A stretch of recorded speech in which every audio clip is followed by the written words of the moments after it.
Did you read your colleague Mike Jones's article on the Redskins and sort of their offseason turmoil? We're going to have Mike on at 9. I'll just relay a few of the points, and you can just go with it. He talks about sort of an offseason of turmoil. After 2 winning seasons, first time in 20 years.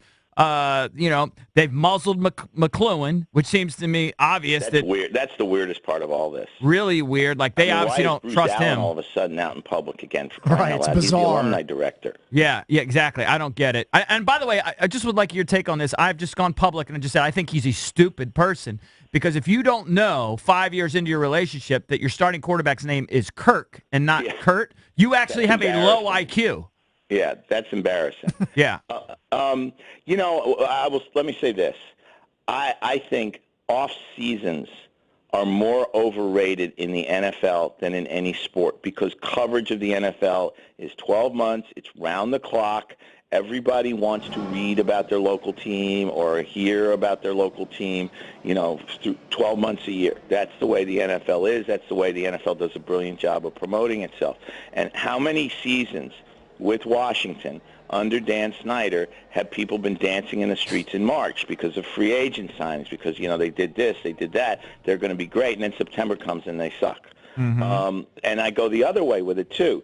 If they end up keeping Kirk Cousins as their quarterback, then the offseason's fine.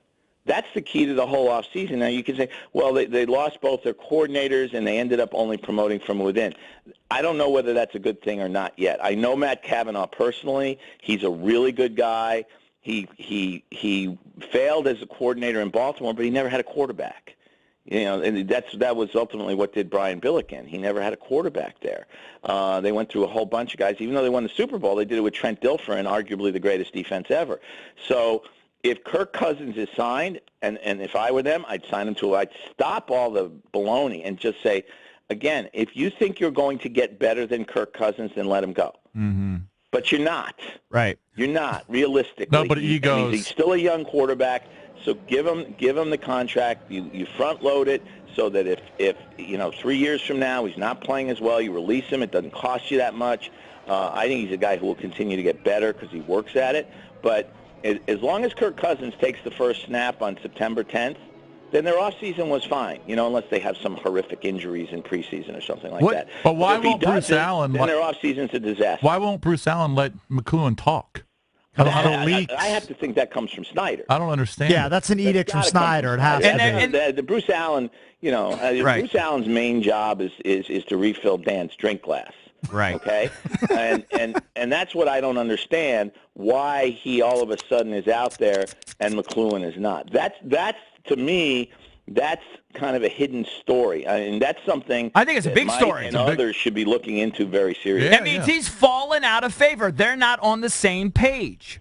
Well, and how many times has this happened with Snyder and his GM? A million times. Like every single time. Yeah. Well, the main thing that jumps time. out, what jumps out at me is that it just reeks of impatience of Snyder. Did he expect McLuhan to completely overhaul and rebuild the roster in 2 off seasons? It takes more time to do it than that. But I think the criticism is fair. I think the drafts have been and I think free agency has been He hasn't hit it out of the park, but you have to give him more than 2 years to do it. Everything is relative. The drafts compared to previous drafts have been home runs.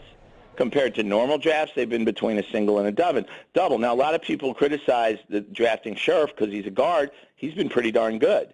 And I'm the guy who's been jumping up and down for 10 years saying, rebuild the offensive line, rebuild the offensive line.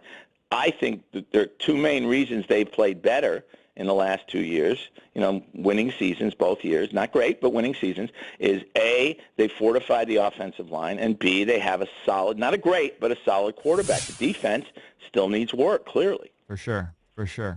All right, it'll be fascinating. I just cannot wait to see what happens in these next few weeks, what they're going to do with Kirk. If they let him go, oh, my God, it would be the greatest thing for sports radio. I told you. No, there's no question about that. I've been saying that for weeks. It would be.